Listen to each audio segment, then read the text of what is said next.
I know that it's a struggle that that we've faced before. For example, we have a segment on Current where one of our journalists infiltrated the sort of skinhead sect in Russia. There's a large population, I guess, of neo-Nazis in Russia, and you know, that's a story that needs to be told, and nobody else has really told it the way that we did. But you know, you always want to be careful to not perpetuate their hate. You don't want to give them a voice. You want to tell people what's going on without sort of giving them a soapbox to stand on, so to speak.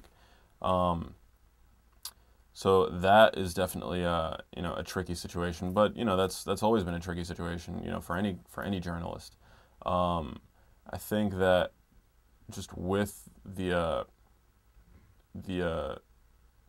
sort of ability for, with the range of stories that are now being told, and sort of with the information, you know, overflow that is at all of our fingertips, I just think that people are going to, their sensors are going to be more in tune to detect what is bullshit, what's not, what is sort of, you know, something worth reading up on, what's not. And I just think that the more information, the better. The more information we have available to us, the more fine-tuned our filtering, our internal filtering devices will get. You know, it's not a one-way broadcast anymore. It's sort of a communication with the powers that be, with media in general, and you know, with that we'll become a greater sort of median of where the truth lies. Well, when we first launched, one of the first stories that I covered with Jason was certainly crazy for me because I had graduated from college like 6 months ago.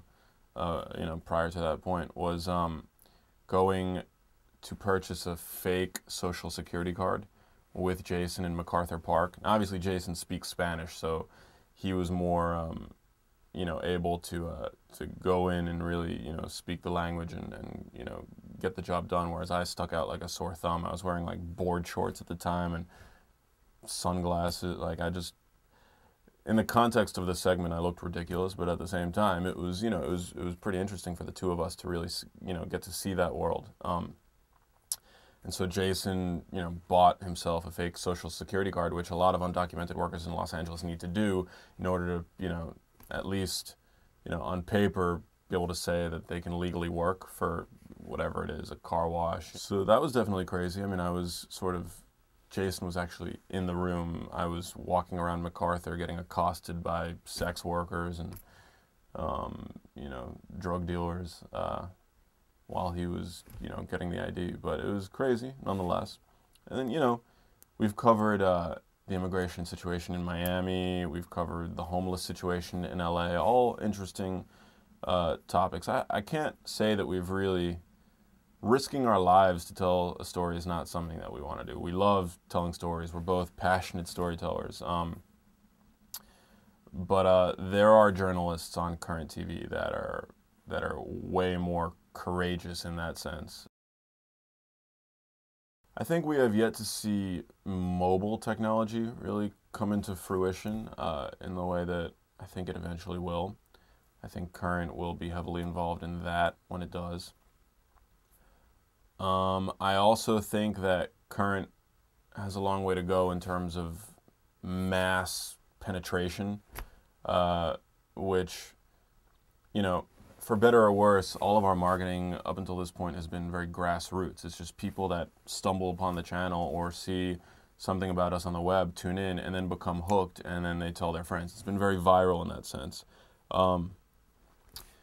But that said, it doesn't have the mainstream following that The Hills has, and I think that that is sort of a crime, you know. You know, I think that in 5 years, what I'd like to see is just, you know, Current being a massive hit, with people, you know, all over the world tuning in to Current TV to see perspectives that you're not going to see anywhere else. You know, we want to, you know, we really want to enrich the dialogue between, you know, young people and you know, the concept of news, and, you know, it's all about information dissemination. And I think that, you know, the more eyes, the more power you have, and, you know, and Current definitely, you know, we want to have that power, we want to have that influence, and we want to use it for good.